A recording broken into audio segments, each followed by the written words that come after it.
So I was born in Canada, actually, and but my parents are Indian and Pakistani. So and then I grew up in the United States, so I'm kind of a mixed bag. I grew up speaking English, though I did experience learning other foreign languages and the challenges there, and I think there's a lot of analogies you can draw from that. I took some Spanish in school, and I enjoyed it, but I never felt like I really got the hang of speaking Spanish. And My co-founder Kevin kind of had a similar experience learning French. He took a lot of French in like high school and in college, but never really felt like he got fluent. And you know, he and I both had similar experiences where we traveled, and you know, we both love to travel. I took this one trip to Argentina that seemed particularly relevant, where I was traveling on my own for a while, and I spent basically my days just, you know, talking to people in Spanish, and I really wanted to like get to know the people there and you know, connect with them, and the only way to do that was to speak in Spanish. And I found that like within like even just like a few short weeks, I got so much better at the language, and I think I like really enjoyed Spanish sort of like for the first time ever. Like I really like appreciated the language, and you know, I finally started to get the hang of it a bit, and then I came home, and you know, Kevin had a similar experience, I think, traveling in France, and you know, we kind of came together and we're like, you know, there's really no reason why we shouldn't be able to speak these languages whenever we want with native speakers. Like, there's no shortage of native Spanish speakers in the world. They just happen to not live nearby where I live, and so as we thought about that, it's like, well, that sounds like a problem that technology could solve. So that was kind of where, you know, Cambly was born from. And again, it was actually, you know, it was born from our own need learning other languages, not English, because we're both native English speakers, but you know, learning Spanish and French respectively. But then, you know, as we started to actually say, okay, what are we gonna build? How are we gonna solve this? Then we took a look at kind of like the world as a whole, and you know, Kevin wanted to learn French, I wanted to learn Spanish, but like the world really wants to learn English, and so we decided like, hey, let's, you know, this is a big problem, but the biggest problem isn't people like Kevin and me. It's actually, you know, people who are really trying to learn English. And so we set out, we're going to build a great way to connect with native English speakers, and that's kind of how we got started. We later added Spanish, so we have a Spanish app also. We still don't have French, which is kind of funny. So poor Kevin doesn't have French yet, but he, you know, he uses a Spanish app to work on his Spanish as well. So like I mentioned, like this product kind of grew out of our own need, and what we really wanted. So what we found is that there's no shortage of like language content to learn from. You know, there's all sorts of services that provide you with, you know, flashcards to help you learn vocabulary, or tools to like help you learn about grammar, conjugation, things like that. It's very easy to walk into a store and buy a workbook and then kind of go through it. So there's no shortage of like language learning materials. It's much harder to, you know, find a native Italian speaker, right? Like that's much harder to solve for. And so what we decided to do with Cambly is we're not going to try to solve everything about language learning. There's actually really good resources when it comes to like just getting started, learning your first few words, learning how to conjugate verbs. That's actually the thing that most language education companies focus on, is that like sort of first step. And what we found is where all of those solutions fall short is getting you from like a basic understanding of the language, or even like a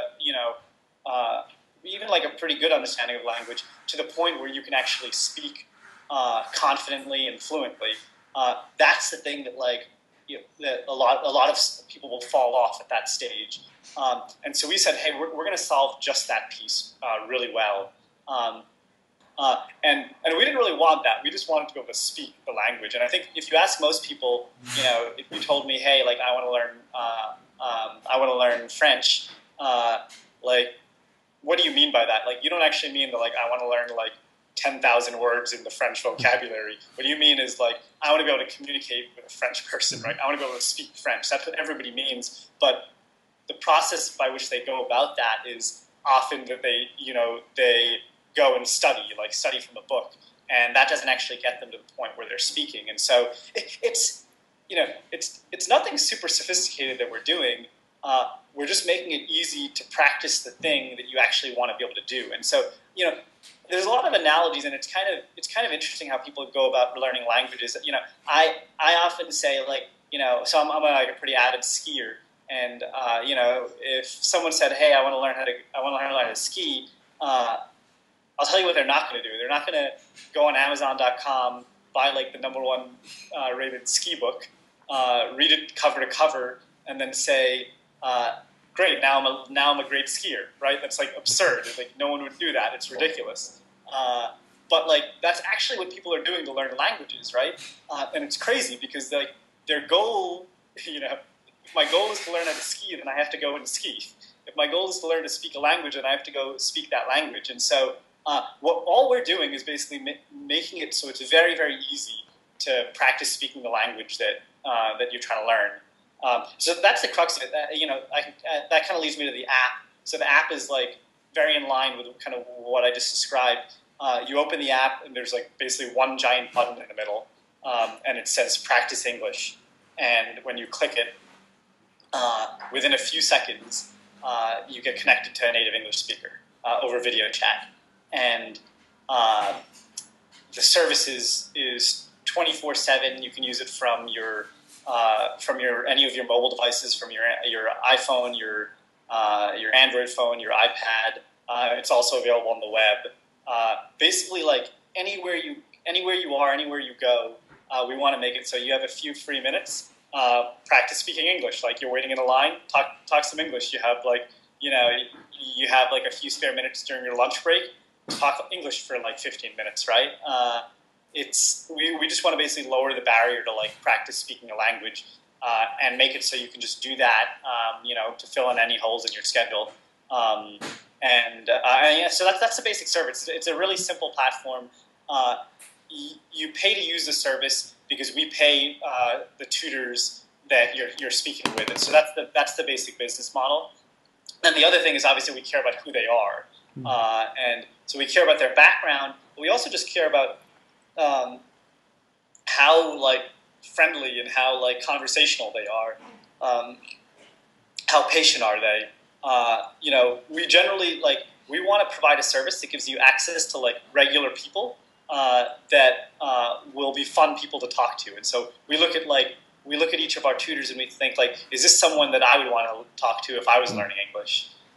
And so a lot of it is just around their personality and their style. And we want people who will make students comfortable, who will be patient with students, and who will be like fun people to talk to.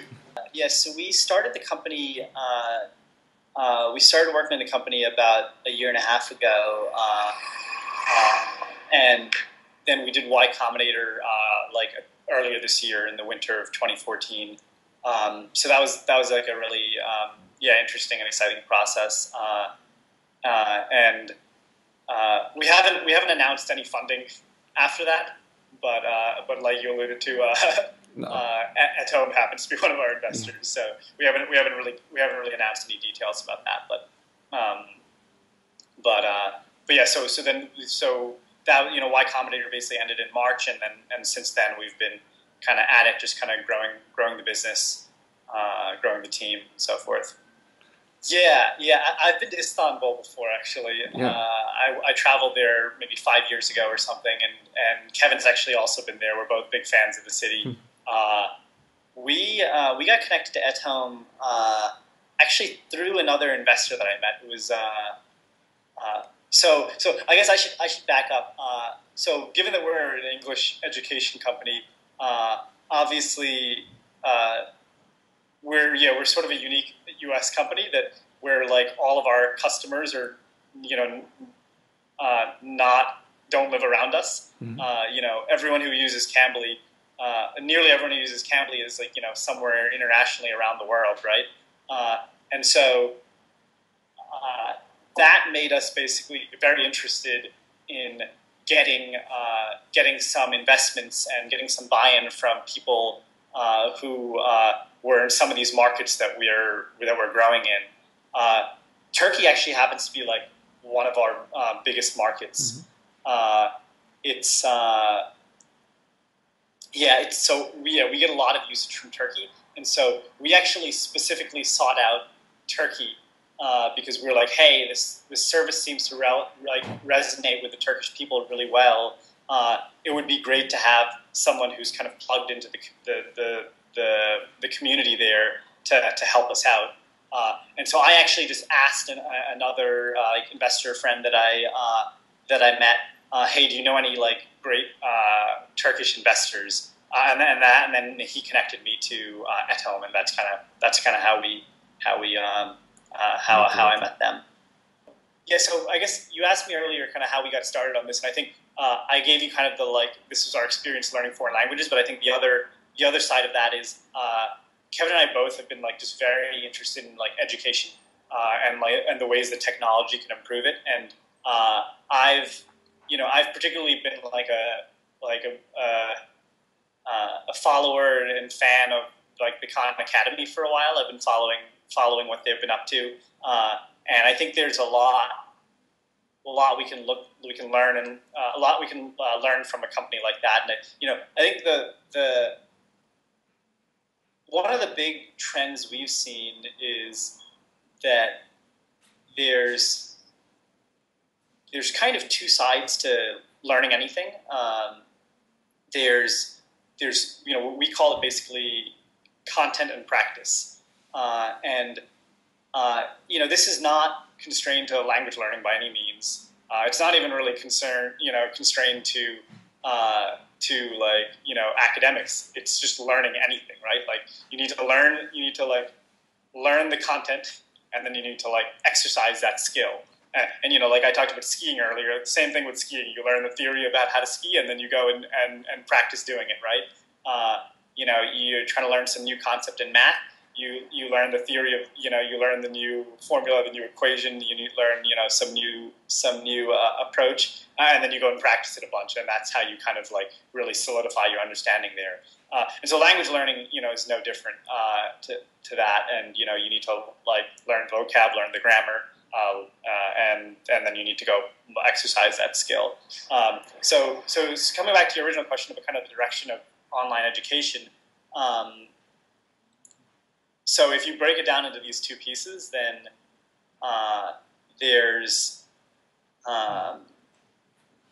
what we found is that on the content side, there's a lot of consolidation around these very high quality free sources of educational content. And, there's a bunch of examples of these, even like, I mentioned the Khan Academy, even things like, Wikipedia. There's more and more high quality content being created. And I think now with the internet, the big thing that has changed is distribution. So a lot of this content existed, but it was hard for that content to reach everyone in the world. And the internet has made distribution essentially free, like extremely efficient. And so now you can have basically like one guy, Sal Khan, record a video on like how to take a derivative, and then you can literally have millions of people learn from like that single person's lecture, which is amazing. And it sort of changes the paradigm about how education works, because it's like, you can have like one really good person teach something, and then a lot of people learn from it. And so, how we see that happening kind of more and more over the next like 5 to 10 years, that there's going to be this consolidation of education kind of all landing on these like few really high quality free sources. And then the other side is the practice side of education, and I think that what happens there varies. I think the Khan Academy is very aware of the fact that practice is a really important part of learning anything, and what they're doing is building a bunch of interactive online exercises that let you watch the video and take a derivative, and then take a bunch of derivatives and practice doing that. And that actually works fairly well, until you get hung up on a concept, and then you kind of need a person involved to like help you work through whatever your hang up is. But if watching videos and doing the exercises in math, actually like that is like a reasonable approach. So what we're working on, like in language education, if you think about like the content, we've talked about the content a bunch. The practice side, if your goal is to learn to speak a language, then the only way to practice that is to like interact with another human being speaking that language. And so that's our like longer term view of like the direction education is going, and that's kind of where Cambly fits into the equation. If that makes sense. We started out, obviously I mentioned we started out because we wanted to have better ways to learn Spanish and French. Yes. So that was our original sort of inspiration for the product. That said, I mentioned we set our self-interest aside and we said we're gonna solve English. I think over time, interestingly, and I get that question a lot, like when are you gonna add new languages? Over time, I think our focus on English has like gotten even stronger because if you just look at like what people are learning in the world, I think I read a stat at some point that like over 1 billion people took an English class last year, and so there's just a huge audience for. We are solving a problem. We are solving something that is a problem for a huge number of people in the world, and that's just English. And then if you start adding other languages, it's obviously the numbers will go up, but like by not as much as you might think. If you look at the total spending on language education, actually more than half of it is learning English, and then every other language combined is the other half. Yes. And so that gives you a sense of the scale. And so yeah, I think we're going to probably stay quite focused on learning English. I foresee that we'll support lots of languages in the future, but it's just not it's not a huge priority for us right now because we have such a big task ahead of us solving English education. Really, like building a product, building a company like this, you just want to like find a problem and then solve it, and then figure out whether you're actually doing a good job solving that problem or not. And like every other aspect of a company is just sort of like will just kind of follow automatically. But it's easy, I think, to get sucked into all of the peripheral things. And what you want to do is really like say like start out very lean, start out very simple, and say like, hey, I'm just going to build this thing that solves a problem. And then I'm going to go find some customers to prove that I'm actually like solving a real problem. And so YC's motto is make something people want. It's a very simple thing, and so I think that like sort of captures what you want to do as an entrepreneur. And like forget about everything else. Just do that one thing. Make something that people want. Like build something that solves a problem for someone. And everything else about your company will, if you're really solving a problem that's important to people, then everything else will just sort of follow from that.